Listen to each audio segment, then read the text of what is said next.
You think you made a choice just now. You picked this video. You pressed play. You settled in. But here is the uncomfortable truth that a handful of scientists have spent the last century quietly uncovering. The part of you that feels like it is making decisions may not be the part actually making them. In 1973, Stanley Milgram published the results of one of the most disturbing experiments in behavioral science. You have probably heard the name, but most people know only the surface.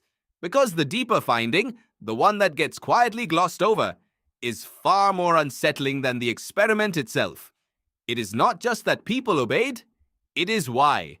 And it is what that reason tells you about every decision you think you are making right now. A stranger walks into a university building.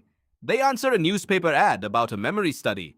A man in a white lab coat greets them, calm, professional, authoritative. The stranger is assigned the role of teacher.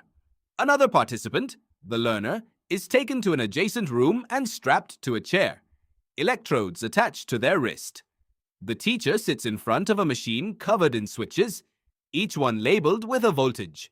When the learner answers a memory question wrong, the teacher administers a shock. The voltage climbs. At 150 volts, the learner begins to protest. At 270, screaming. At 330, silence. 65% of participants administered what they believed to be the maximum shock, 450 volts, simply because a man in a white coat calmly said to continue. But here is what almost nobody talks about. These participants were visibly distressed. They sweated. They trembled. They asked to stop. One man laughed uncontrollably, a stress response his body produced without his permission. They did not want to cause harm. And yet their hands kept moving to the next switch. Your brain handed the wheel to an authority and then narrated the whole thing as if you were still driving. Milgram called this the agentic state.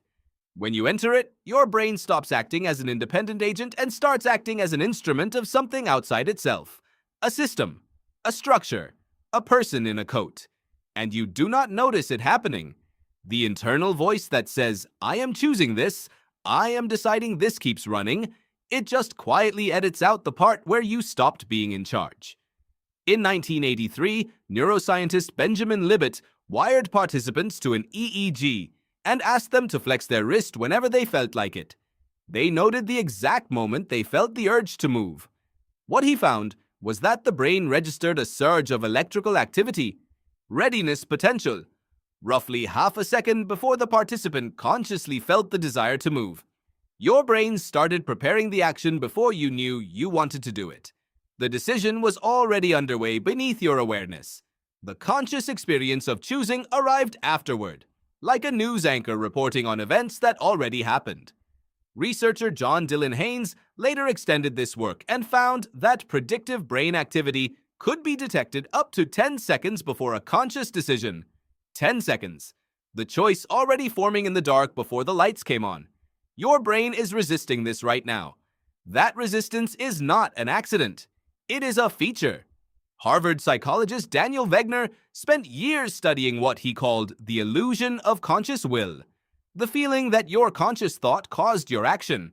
He found that this feeling can be produced even when you did not actually cause the action. The experience of having chosen is a construction, a story your brain tells you after the fact to keep the narrative coherent. Why? Because you are a social creature living in a world built on accountability. If your brain presented you with the raw truth, that most behavior emerges from unconscious processes shaped by evolution, fear, and pattern recognition, you would be paralyzed. So it builds you a character, a self, an author, and it lets that author take credit for the plot. None of this means you are a puppet. What it means is more precise. The self you experience as the chooser is real, but it is one layer of a much larger system. You are the surface of a very deep ocean. You see the waves. The currents run far below. The gap between unconscious preparation and conscious awareness is thin, but it exists. And inside that gap is something that might deserve to be called a choice. You cannot opt out of being shaped by forces you did not choose, but you can learn to watch the current moving beneath the surface. You can catch the moment the wave forms before it breaks. That watching, that noticing, is the closest thing to freedom that any mind has ever found. You think you made a choice just now. Maybe, for the first time, you did.